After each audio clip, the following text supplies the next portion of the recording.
Okay, dumako na tayo sa pagre-react. Okay, PMP muna tayo.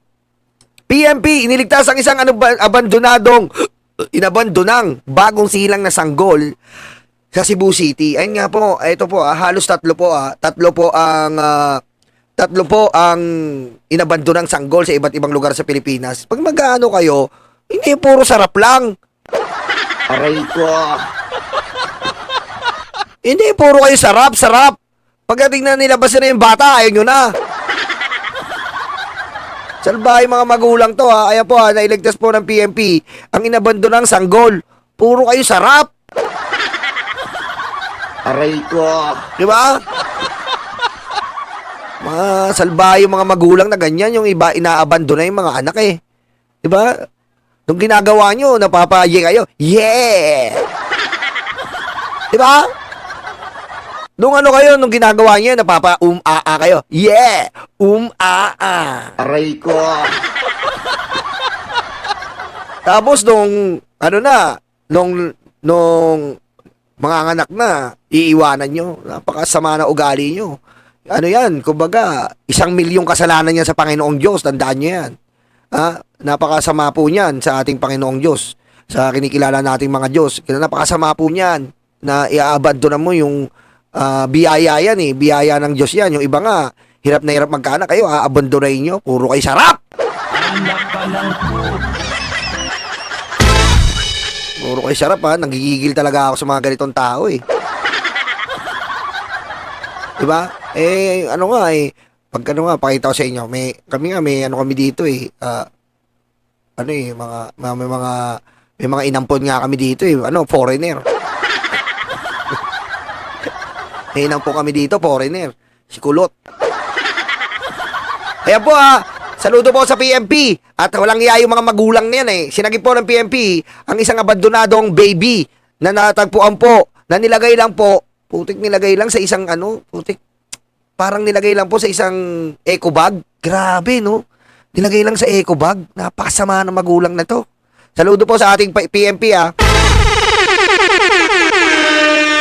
At ito pa po, 3 most wanted in qualified theft caught in PMP crackdown. Ayan po, nakahuli po uli ng 3 most wanted person ang ating PMP regarding pong qualified theft.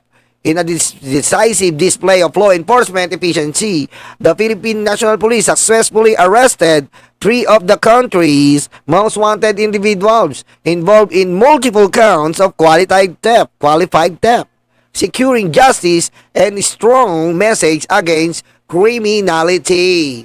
Ayan po ang ating PMP.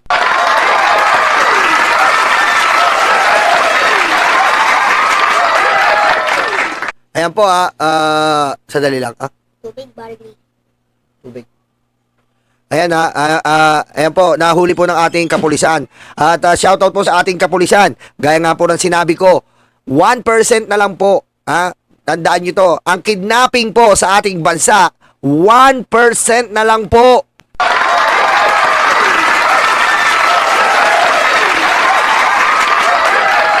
Yan ayon po yan sa pag-aaral ng DILG at PMP. Dahil po, noong panahon po na nandito yung Pogo, umaagubot po tayo ng 30% kidnapping issue. Ngayon pong inalis ang Pogo, umabot na po sa 1% ang ating kidnapping case. At yung 1% na yon ay nasa Davao!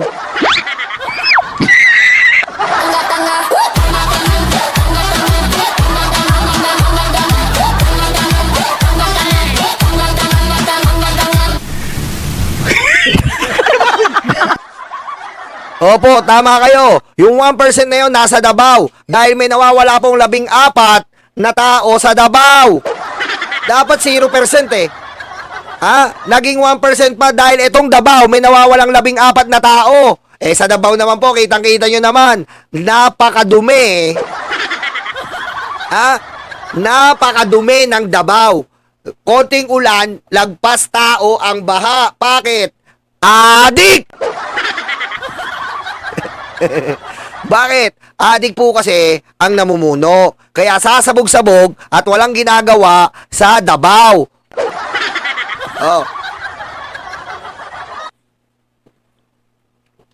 Sasabihin ng iba dyan, YOLO, bilang DDS, I am disappointed with your invento. Siyempre, hindi maniniwala sa akin ang mga DDS. Diba? Sasabihin nila, invento. Hindi ko po iniimbento yan. At actually nga po, meron akong papakita sa inyo mamaya na ang Davao po, nagkarat talaga ang mga adik. At hindi lang po yun. Na-vlog po ng foreigner. Kasi po, meron pong foreigner na dumalaw sa Davao at naglalakad-lakad siya at hinarang siya ng mga adik!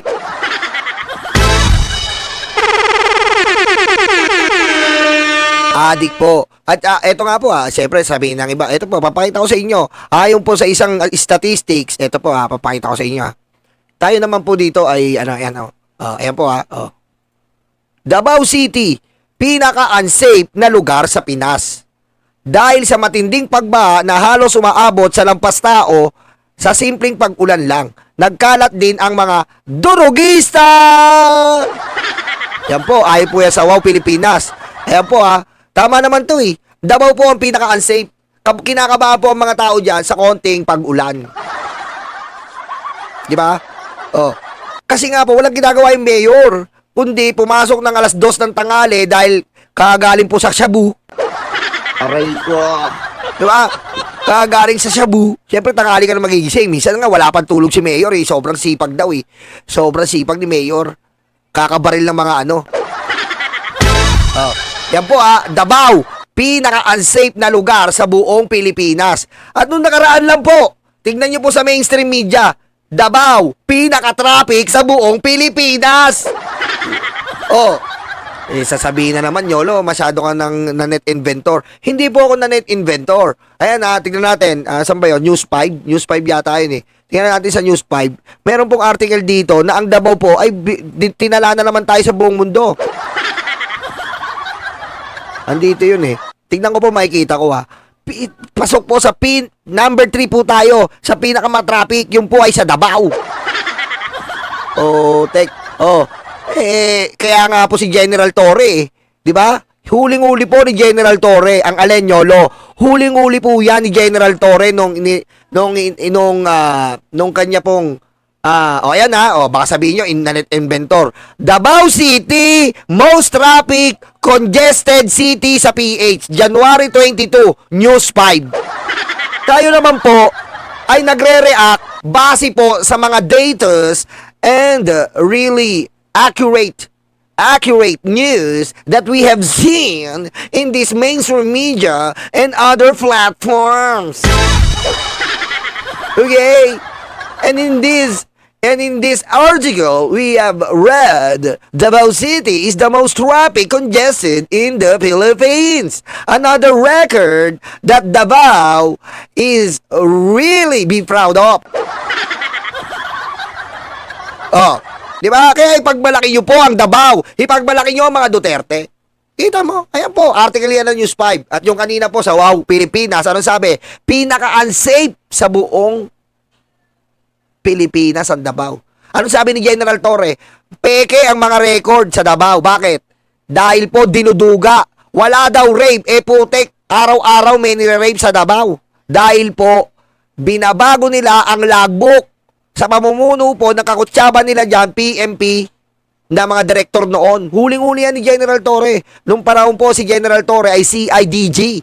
At aarestuin niya ang anak ng Diyos sa Davao. Kita nyo po, napakamakapangyarihan ng Davao. Nandiyan ang anak ng Diyos, anak ng puta, anak ng Shabu. Patayin mo si BBM? No joke.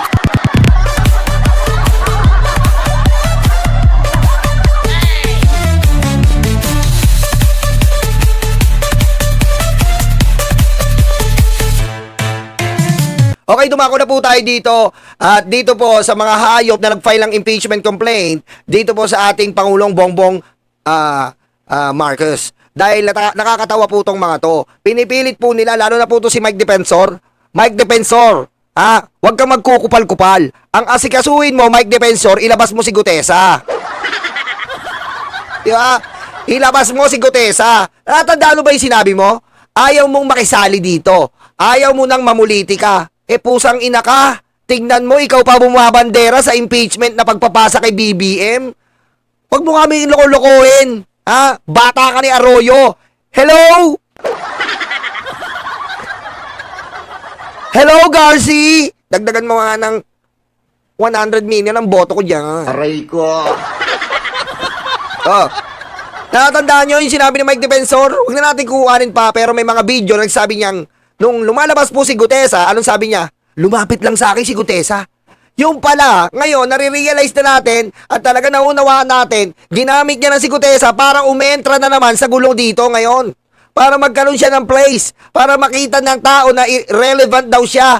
Ha? Pusang ina ka, Mike Defensor. Aray ko. Ha? Asikasuhin mo yung quarry mo. Nirereklamo yung quarry mo. O ngayon, magpa-file ka ng impeachment. Ilabas nyo si Gutesa para matanggal si Romualdez at idugtong nyo kay Pangulong Bongbong Marcos. Ganun naman, di ba? Kaso hindi nyo na mailabas tong si Gutesa. Dahil si Gutesa po ay bistado. Di ba? Para lang dokumento yan ni Diskaya. Noong Blue Ribbon Committee chairman pa. Sino? Actually, sa totoo lang po nakaplano na yan. Si Defensor, noong Blue Ribbon Committee po. Noong Blue Ribbon Committee pa, si Peluca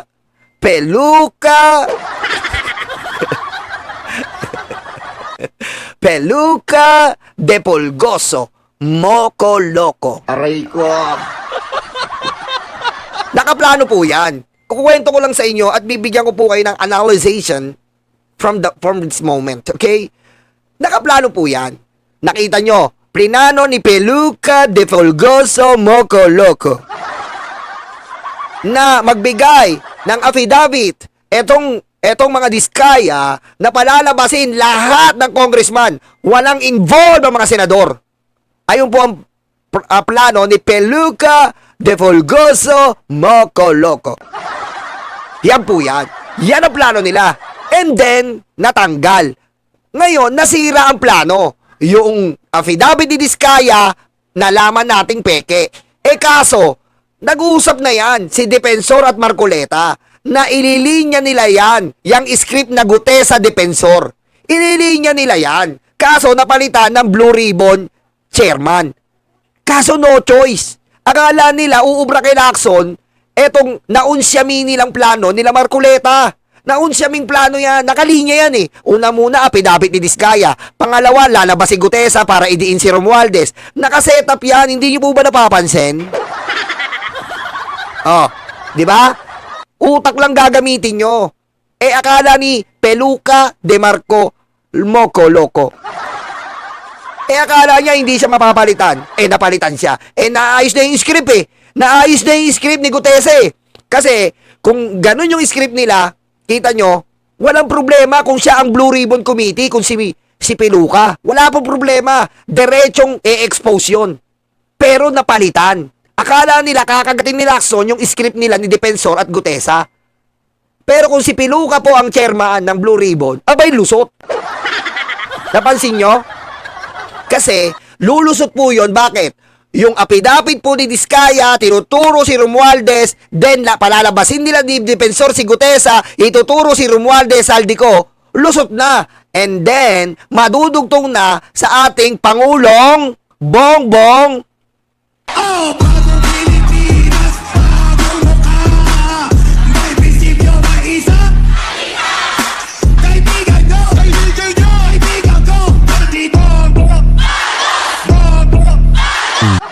Diba? Ngayon, nagigets nyo na. Diba? Kaya galit na galit po si Peluca na natanggal siya sa Blue Ribbon Committee. Kasi po, nasira ang plano nila ni Defensor. Nasira po yung plano nila ni Defensor. Maayos na yung plano Binigyan nila ng affidavit ang Diskaya na palalabasin nila na ang congressman ang marami, na si Romualdez ang talagang pasimuno. Then, after next hearing, palalabasin na nila si Gutesa through Defensor. Dahil nga po si Peluca at Defensor, matagal na po yan since ABS-CBN pa magka-riding in tandem yung hayop na yan. Ngayon, bistado. Ngayon, buko. Ngayon, bago kayo mag-file ng impeachment complaint sa ating Pangulo, ilabas nyo muna si Gutesa para ma-take down natin si Romualdez. Aray ko. Kita mo yung kagaguhan nyo? Paano nyo iti-take down si Romualdez? Hindi nyo nilalabas si Gutesa. Oh, ba't sa impeachment complaint, sa impeachment na inihain nyo, ba't di nyo nilabas si Gutesa? Kasi nga po, wala nang maibigay na script. Kahit si Saldi ko, wala na rin maibigay na script sa live ngayon. Wala na eh. Wala na silang maibigay na script. Wala nang live si Saldi ko. Wala nang video si Saldi ko dahil ubus na yung script nyo. Aray ko. Diba? Dahil kung talagang naghahanap ka ng katotohanan, you will be seeking for the truth any given moment. But in this case, Your Honor, Mr. Chair, we have seen that Saldico only uploaded some video that is unfavorable in the situation. What situation? When there will be a big rally. So that the people will be mind conditioned by this fake news and this fake allegation. Your Honor, Mr. Chair. Patayin si BBM? No joke.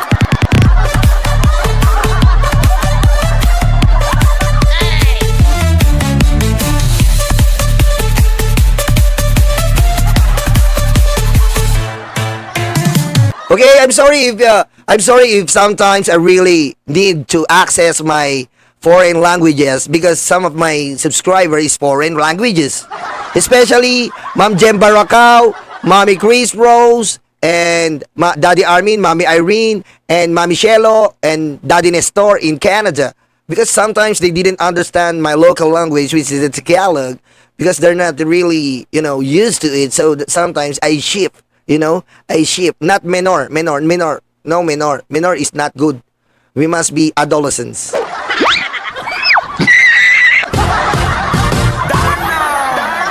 Okay? We listen to the video. Fake it. Pero tingnan natin, we'll wait for the... Oy, Mami Jen Baracao, thank you. Puso mo nagpagkape. Happy weekend to all. Hoy. Nga pala, may ano po tayo. Baka may DDS po dyan. Meron po. Mami Jem Baracao, thank you ha. Baka may DDS po dyan. Ha? Bibigyan daw po kayo ng tigpa 500 pesos ni Mami Jem Baracao. Palakpakan naman natin.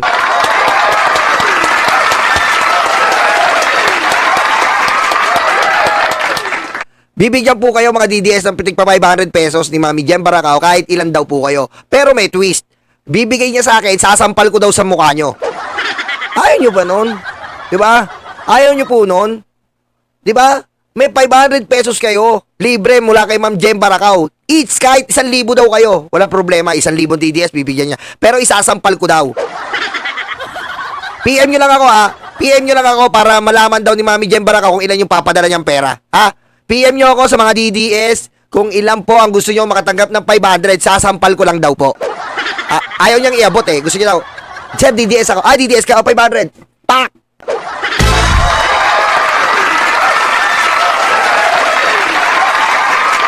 Thank you ha. Thank you, Mami Jem Baracao ha. Abangan po, balitaan po kita sa listahan kung ilan sasampalin ko. Okay? Ito lang, wala pa silang request sa amin. What do you mean fake po? Kasi napaka-inconsistent ng statement niya, yung mga sinasabi niya. At sinabi ni Saldi, hindi nagko-coincide eh. Wala kaming makitang yung katulad yung nakita sa ibang channel na yung conduction sticker ng mga bag, late pala, ibang date na binigay niya. Yung pinagdalahan ng pera ni Gutesa, house under construction, na 2 years na hindi ginagamit yung sticker. Oh. So yung mga ganyang klaseng inconsistencies, talaga makikita mo na medyo doubtful ang kanyang mga statement. Oh, kita niyo po. Yan po si Gutesa, ang pusang inanto, hindi na lumabas-labas. Diba? Kasi po nabuko eh. Ganyan po yan pag nabuko ka. Hindi ka na makakalabas talaga. Nabuko ka na eh. Hindi ka na makalabas. Diba? Ngayon po, ayan po, kung talagang sabi ko sa inyo, ang trabaho nila, paabutin sa Pangulo. Sabi ko sa inyo, pag napailayan po si Martin Romualdez, automatic yan. Hindi makukontento yan. Pupuntiryahin nila yung Pangulo. Doon po ang abot niyan. Tingnan nyo po yung form ni Marcoleta at saka ni Amy Marcos. Si Romualdez at si may nasa taas pa. Si BBM ang target nila eh. Kasi nga po, kailangan nilang targetin ang ating Pangulo. Dahil ang ating Pangulo, tandaan nyo, may ginawa nga pala akong art. Dahil ang ating Pangulo po ang target. Bakit kamo? Dahil eto po. Ganyan po. Diyan ko na lang po ilalarawan. Tinatarget nila ang Pangulo dahil ang Pangulo ang pumapatay sa mga buhaya. Diba?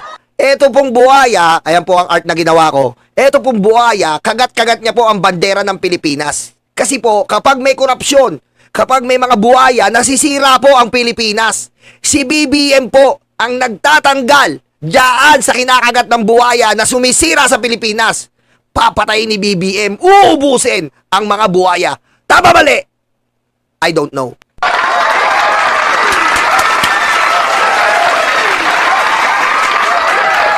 Diba? Kaya tinatarget po nila ang Pangulong matanggal. Dahil ang Pangulo po ang susupil, ang uubos sa mga gutom na mga buhaya na to.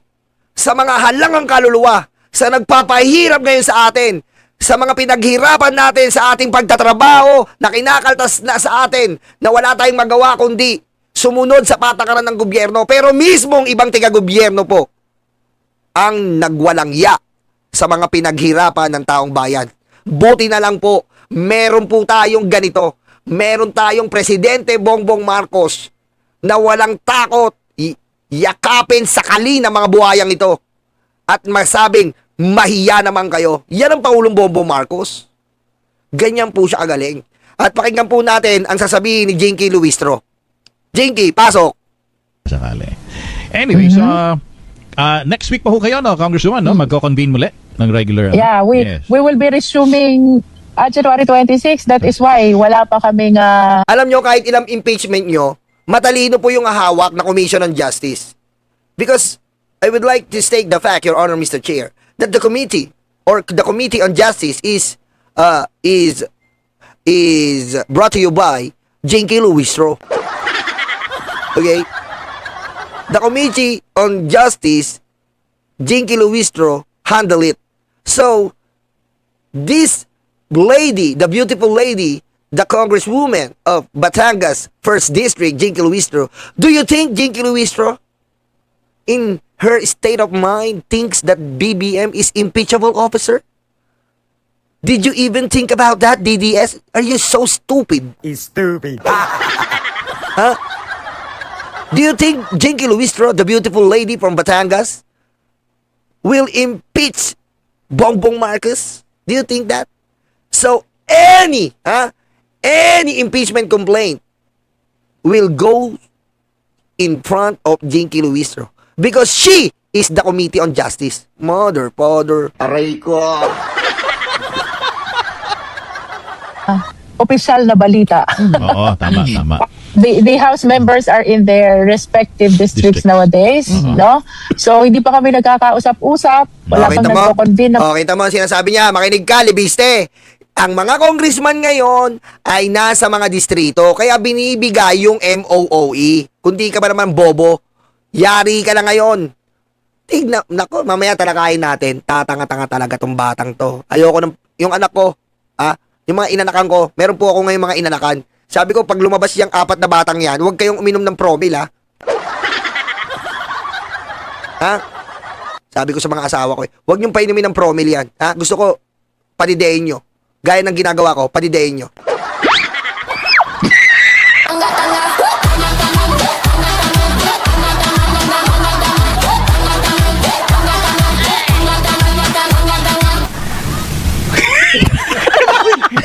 Sabi, baka naman makipagagawa ka pa. Hindi ako makipagagawa sa mga bata. Mga committee, even the plenary hasn't convened yet. Wala kayong chat group? Come again? Wala kayong chat group? We have, but it seems that the Congs are all busy with their respective districts, no? Walang masyadong conversation about these impeachment complaints. I see. Oh, sige. Pwede po ba, sorry partner, isang curious question na lang kung Jinky, no? Kasi meron din nag-file sa presidente, and if may mag-file din sa vice-presidente, dalawa ang didinggin. Oo, didinggin ng House Committee. Wala po bang rules on impeachment natin na only one Official. of yung those in the highest position Should face impeachment. Oo, kasi kung sabayan, edi hindi ba parang magkakakrisis tayo niya na, ay walang tiwala ang Silang taong dalawa ay bayan dun sa dalawang pinapa-impeach. pinakamataas. Hindi, si Tito Soto na ang presidente. Putik. Si Tito Sen. Tito Sen! Putik, pabor pa rin sa atin yun, Tito Sen, Alayo mo si Tito Sen magiging presidente. Tito Sen, baka naman, Aray ko. Tito Sen ang presidente. Alam mo, Rica, this is unprecedented, no? Mami Chris Rose, hindi ako nakapagsuklay, kaya nakaganito ako. Regalo sa akin ng anak ko, suotin ko daw. Ito. Ang dahil ko nga sombrero dito eh. Ayan, bigay ni Daddy, dahil dito, bigay ni Mami Eva, Ponsalan. Ayan, dami nabibigay dito si Mami Norma. Ang dahil ko sombrero, eh, nag-ano nga ako kasi napapanot na rin ako eh. Napapanot na ako. Aging pala yung tawag doon. Papanot na ako, min. Umaangat niya. Dati paborito ko pumunta sa South eh. Ngayon pa North. Aray ko. Kasi I can recall, there was no case when both the president and the vice president are being impeached, no? Wala pa. Wala pa ako. Kayo ba may naaalala? Ako walang Not in recent memory. Wala. Yeah. But nonetheless, this is our constitutional duty, no? And we Pero malinaw naman dyan, madidismiss yung kay BBM. Wala po madidismiss. Madidismiss po yan. Hindi po porket marami siyang kaalyado. Pero the content of this impeachment complaint is really, you know, it's so very crazy. Okay? I believe, you know, I believe, I am the Nyolo, and I believe, Your Honor, Mr. Chair, that this impeachment against the President Bongbong Marcos will immediately be dismissed. Because first of all, the complaint is number one. He let Rodrigo Betlog Duterte to be kidnapped and held to ICC. Excuse me? Are you crazy? Huh? In the Constitution, there is a word, surrender. Okay? There is the word surrender regarding international crimes. Stupid idiot. So it's not valid. Number two, the president is taking drugs. Excuse me! The full video is been validated, and the result is artificial intelligence. Okay? Not valid again. The third one, the president betrayed the public trust because he let 2023, 24, 25 budget to be corrupted. Excuse me! Aray ko. How can the president violated the Constitution regarding the budget when the president's only job or mandate is to sign the budget, and the legislative department have the mandate to tackle different committee plenary regarding the budget acquisition? Third, invalid. So I believe this impeachment complaint against the president is really crazy and is stupid. should be ready for this. And to answer your question, Rica, walang rule na nagbabawal ng impeachment complaint Sabay. at the same time against the president, who is the highest official, and the vice president being the second highest official. Unawain nyo na lang. Kaya- Let me just articulate, no? Yeah. I have a lot of faith to the members of the Justice Committee. Oh. And I hope they will be able to see this interview. No? Yes. Magagaling po ang members ng Justice Committee. Sino-sino ho We ba? are 38. Ay, We are 38 38 in the Justice Committee. Siguro pag na-transmit na lang, I will be sharing with you the members of the Justice Committee. Okay. But anyway, it's available in our website, Okay. the members of the Justice Committee. Pero sino Nag-worry lang ako, baka may makalimutan ako eh. Sinong pinakakanang kamay nyo ngayon sa Committee on Justice? Oh, kita nyo? Siya po talaga ang leader ng Committee on Justice. Kaya lulusot ba kayo, mga DDS? Hindi kayo lulusot! Ha?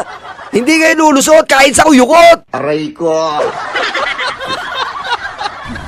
All of them Okay. are very much competent to appreciate the form and the substance of the impeachment complaints which will be referred to us. No, I have a lot of faith to the members, and I am confident kahit dalawang impeachment complaint yan, maging strategic lang kami, Oh. we will be able to discharge our function as members of the Justice Committee. I don't know, Congresswoman, kung nasusubaybayan nyo din yung mga kaganapan sa Korea. Dahil di ho ba at in-impeach din yung presidente nila dun sa kanyang pagdedeklara ng martial law Oo. noong December 2024. Ang bilis ng gulong sa kanila. Correct. Oo. Bakit ho sa kanila, sa Korea? Alam naman natin, parlamento naman sila, di ba? So, ano ba, unicameral ba sila? Bakit mabilis ho ang impeachment sa kanila? At ano ho ba ang ginagawa nilang tama na pwede nating gayahin? Well, I cannot comment really on that. No? Okay. Sometimes, perhaps it depends on The culture. on the people, Uh-huh. not even the public officials, but even the people who are witnessing this impeachment process. No. Kensya na. Quintana. Pero this should be appreciated really. Itong power to impeach, this should be appreciated as one of the extraordinary powers given to the people of the Philippines. No, Okay. kami naman ano lang kami, representatives of the people of the right. Philippines, and that is why it is really my belief na dapat aksyonan without haste itong mga impeachment, without delay itong mga impeachment complaint na napafile dito sa atin. Okay. All right. Sige, partner. Sige. Oh, medyo kailangan natin i-dissect ng maayos tong mangyayari sa susunod na mga araw para digest. maintindihan din ng mga ano natin. Pero malinaw naman. kapamilya. Malinaw naman Yes. ang pagkakapaliwanag. Yes. Congresswoman Jinky, thank you so much. Salamat po. Thank you ayan po. ayan po, gusto ko lang elaborate sa inyo na si Jinky po ang namumuno po sa Commission on Justice kung saan po dadaan ang bawat impeachment complaint. After it's been held to Secretary General, then to the Speaker, up to the new version of the Supreme Court, which is, the new version is, iimbitahan po ang Commission on Justice na pag-aralan ang impeachment complaint. And kung wala naman pong sustansya yung impeachment complaint, agad-agad po i-decline ng Commission on Justice yan, na si Jinky Luistro. Kaya po wala pong mararating yan. Ako na nagsasabi sa inyo mga DDS. Okay? At yung una po, yun ang yun po ang isa-serve kasi siya na una eh. Yung pangalawa po, Makabayan Black, kung saan ang Makabayan Black po, kung saan sila makikinabang, doon sila. Aray ko. Pangatlo po yung DDS camp na mga tanga-tanga na nag-file po, pero ang tanga-tanga ng mga DDS, lalo na to si Mike Defensor, ang tanga mo, no? Dati kang congressman, alam mo pag mag-file ka ng impeachment, i-endorse yan ng House of Representatives. Ba't wala kayong daladalang mga congressman? Ba't hindi nyo dinala si Pulong? O bakit? Absent. Patayin si BBM. No joke.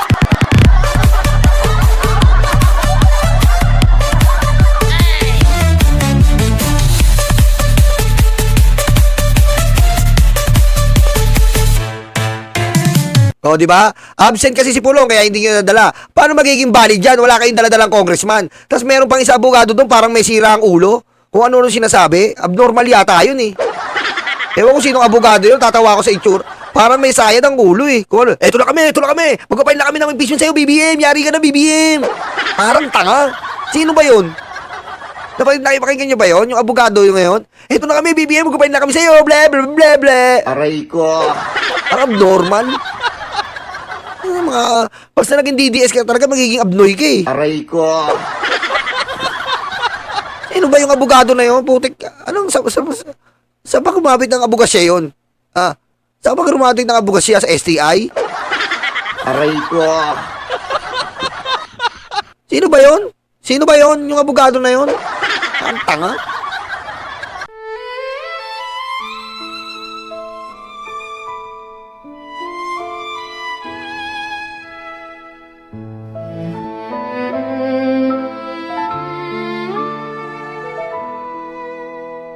Nakaupo ako, lumalamon sila. Masasaya itong aking mga kaibigan. Abot kamay nila ang bunga ng puno. Dahil balikat ko ang ginawang tuntungan. Habang namimitas lalong natatakam, sila ay para bang wala ng kabusugan. Kahit alam nilang mayroong mga langgan, at ang aking paa ang siyang inuupakan. Nais ko nang magpahinga, marami na akong nagawa at natulungan. Ako'y labis na nag-aalala, baka ang puno ay tuluyan nang maubusan ng bunga. Nakaupo ako, nagbabantay sila. Ang mga aso ko'y laging maaasahan. Hindi ko lang alam ang binabantayan. Ito bang puno o itong aking upuan?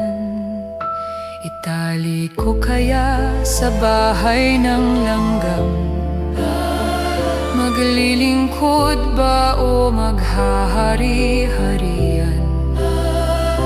Masasagot lamang ang malaking tanong kapag ako ay nawala na ng tuluyan. Nais ko nang magpahinga, marami na akong nagawa at natulungan. Ako'y labis na nag-aalala, baka itong mga aso ay maulol at magwala.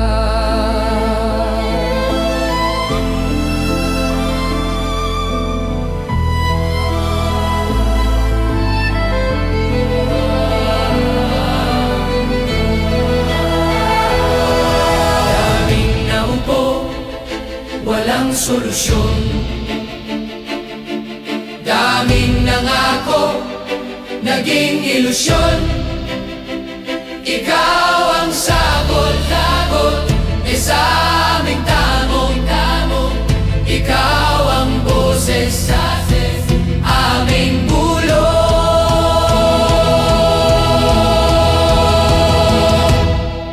Nilalait ka at sinisira ng kinakaya mo para sa bayan. Ikaw ang aming tagumpay, bonbon, walang kapantay. Nilalait ka at sinisira ng kinakaya mo para sa bayan. Ikaw ang aming tagumpay, bonbon, walang kapantay. Ang mga sugat, ikaw ang lumunas. Saradong isipan, ikaw ang nagbukas. Bayan, inuna mo, hindi banyaga. Gintong puso ay kahanga-hanga. Nilalait ka at sinisira ng kinakaya mo para sa bayan. Ikaw ang aming tagumpay, bonbon, walang kapantay. Nilalait ka at sinisira ang kinakaya mo para sa bayan. Ikaw ang aming tagumpay, bonbon, walang kapantay.